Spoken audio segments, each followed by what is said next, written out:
Hello students, आज हम Hindi grammar का मोस्ट इम्पोर्टेंट टॉपिक करेंगे विसर्ग। इससे पहले वाली वीडियो में हमने व्यंजन संधि को बड़े विस्तार से पढ़ा था।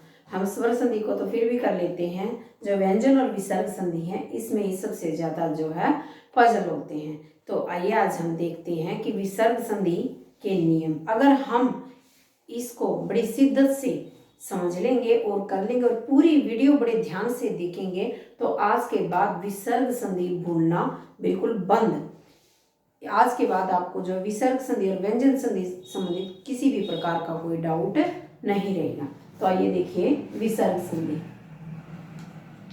विसर्ग संधि के नियम। पहला देखिए फर्स्ट नियम। देखिए बेटा, जब किसी भी शब्द में श और ये श, ठीक है, ये तीनों में से कोई सा भी श किसी भी शब्द में हो और उसके बाद क्या हो अघोष।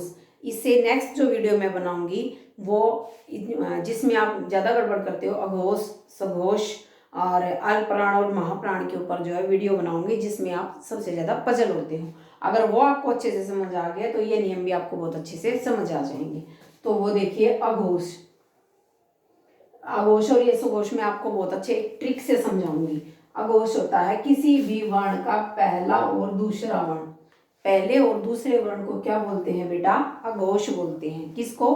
पहले और दूसरे वर्ण को। तो क्या कह रहा है इस नियम में ये, अगर इनमें से श और स में से के बाद किसी भी शब्द में इसके बाद श के बाद अगर अघोष यानी कि किसी भी वर्ग का पहला या दूसरा वर्ण आ जाए तो वो जो श है विसर्ग में परिवर्तित हो जाता है। एक बार फिर सुनिए, अगर किसी भी शब्द में इन तीनों में से कोई एक श या स आ जाए और उसके बाद किसी भी वर्ग का पहला या दूसरा वर्ण हो तो वो श जो है किस में परिवर्तित हो जाता है? विसर्ग में परिवर्तित हो जाता है। अब जैसे देखिए निष्पक्ष वर्ण लिखा हुआ है, श आ गया और उसके बाद क्या है? प। तो पहला कौन सा वर्ण है? पहला वर्ण है। तो क्या था नियम कि अगर पहला या दूसरा वर्ण आ जाएगा तो वो किस में परिवर्तित हो जाएगा? वो श विसर्ग में। तो विसर्ग किया हमने निह प्लस पक्ष, निष्पक्ष। ठीक है, नेक्स्ट देखिए निष्फल। तो फल क्या है? दूसरा वर्ण, और मैंने क्या कहा था? पहला या दूसरा वर्ण। तो दूसरा वर्ण है तो किस में परिवर्तित हुआ? निह प्लस फल। आगे देखिए निस्तार। तय पहला वर्ण है और आगे क्या है उसके? स। तो किस में परिवर्तित हुआ? विसर्ग में। क्या? स। तो क्या हो गया? निह प्लस तार। अगला है दुष्कर। क है, क। तो क कौन सा वर्ण है? क वर्ग का पहला ही वर्ण है, ठीक है ना? क है ना, तो उससे पहले क्या है? श। तो क्या हो गया? दुह प्लस कर। तो नियम क्या हुआ बेटा? किसी भी शब्द में अगर तीनों श यानी कि तीनों श में से कोई भी एक श और उसके बाद किसी भी वर्ग का पहला या दूसरा वर्ण आ जाए तो वो श किस में परिवर्तित हो जाता है? विच्छेद करते हुए विसर्ग में। ठीक है ना? नेक्स्ट देखिए, अगर किसी भी शब्द में ओ की मात्रा लगी है, अगर किसी भी शब्द में ओ की मात्रा लगी हुई है और उसके बाद सघोष, पढ़ा था पहले ने अघोष। अघोष कौन से वर्ण होते हैं?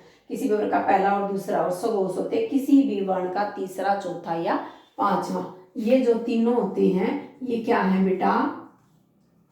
ये जो तीनों है ये क्या है? सघोष। ठीक है ना? तो क्या कह रहा है, अगर ओ की मात्रा के बाद किसी भी वर्ग का तीसरा, चौथा या पांचवा अर्थात सघोष। ये सघोष और घोष में आपको पजल होने की जरूरत नहीं है। मेरे नेक्स्ट वीडियो देखिए जो मैं बनाऊंगी अघोष, सुघोष, प्राण, महाप्राण, इन से संबंधित जो है मैं वीडियो बनाऊंगी ताकि आप इसमें पजल ना हो।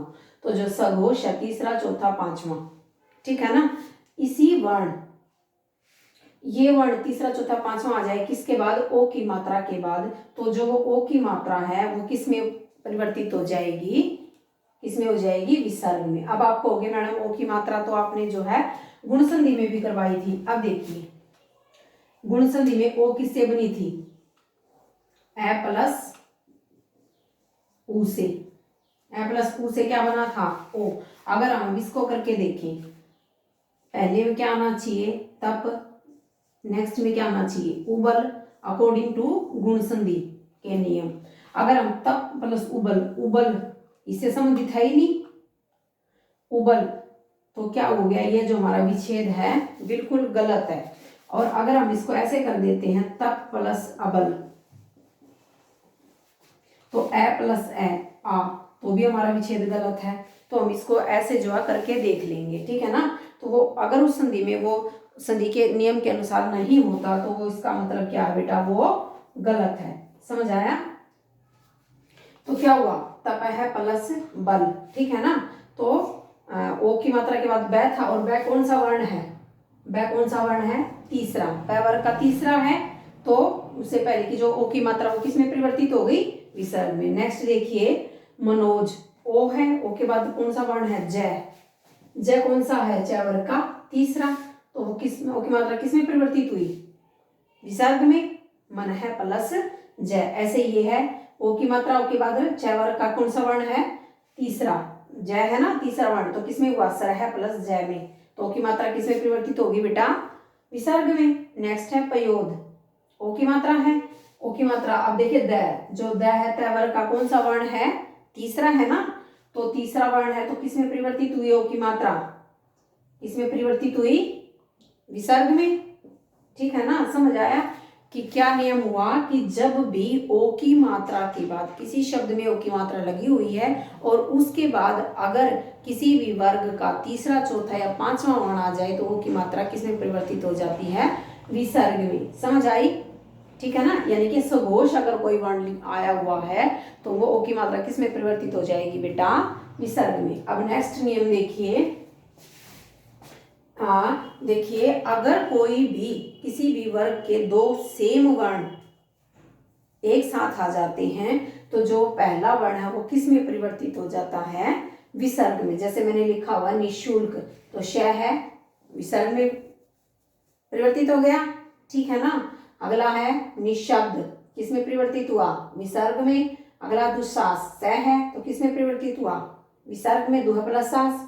निसंदेह, स है तो किसमें परिवर्तित हुआ, किसमें परिवर्तित हुआ, विसर्ग में, निह प्लस संदेह। अब देखिए नेक्स्ट नियम जो है, अब इसने क्या कहा है, अगर किसी भी वर्ग में र से पहले किसी भी शब्द में र से पहले अगर ई की मात्रा आ जाए, अगर ई की मात्रा आ जाए तो वो किस में परिवर्तित हो जाएगी, विसर्ग में। किसमें परिवर्तित हो जाएगी, विसर्ग में। और एक बात और आपने ध्यान रखनी है, अगर किसी शब्द में बड़ी मात्रा लगी हुई है, चाहे वो ई की है चाहे बड़ी ऊ की है, जब आप उसका विच्छेद करोगे तो वो छोटे ई की या छोटे ऊ की मात्रा में जो है परिवर्तित हो जाएगी। जैसे नीरज है, र से पहले ई है तो किस में परिवर्तित हुआ, विसर्ग में, निह प्लस रज।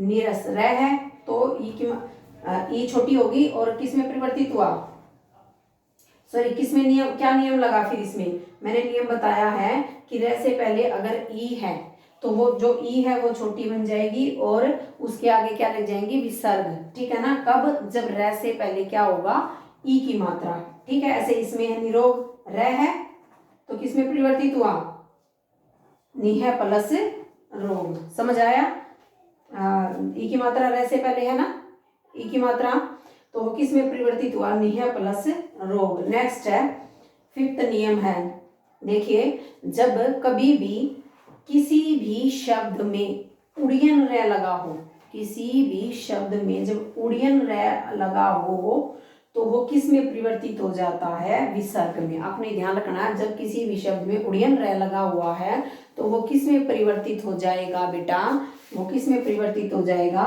विसर्ग में। तो क्या बन गया, वो क्या बन गया, निह प्लस जर, उड़ियन रहे था, निह प्लस जर। तो नेक्स्ट निर्मल, निह प्लस मल। दुर्दशा, दुह प्लस दशा। समझ आया। देखिए हमने क्या पढ़ा कि अगर किसी भी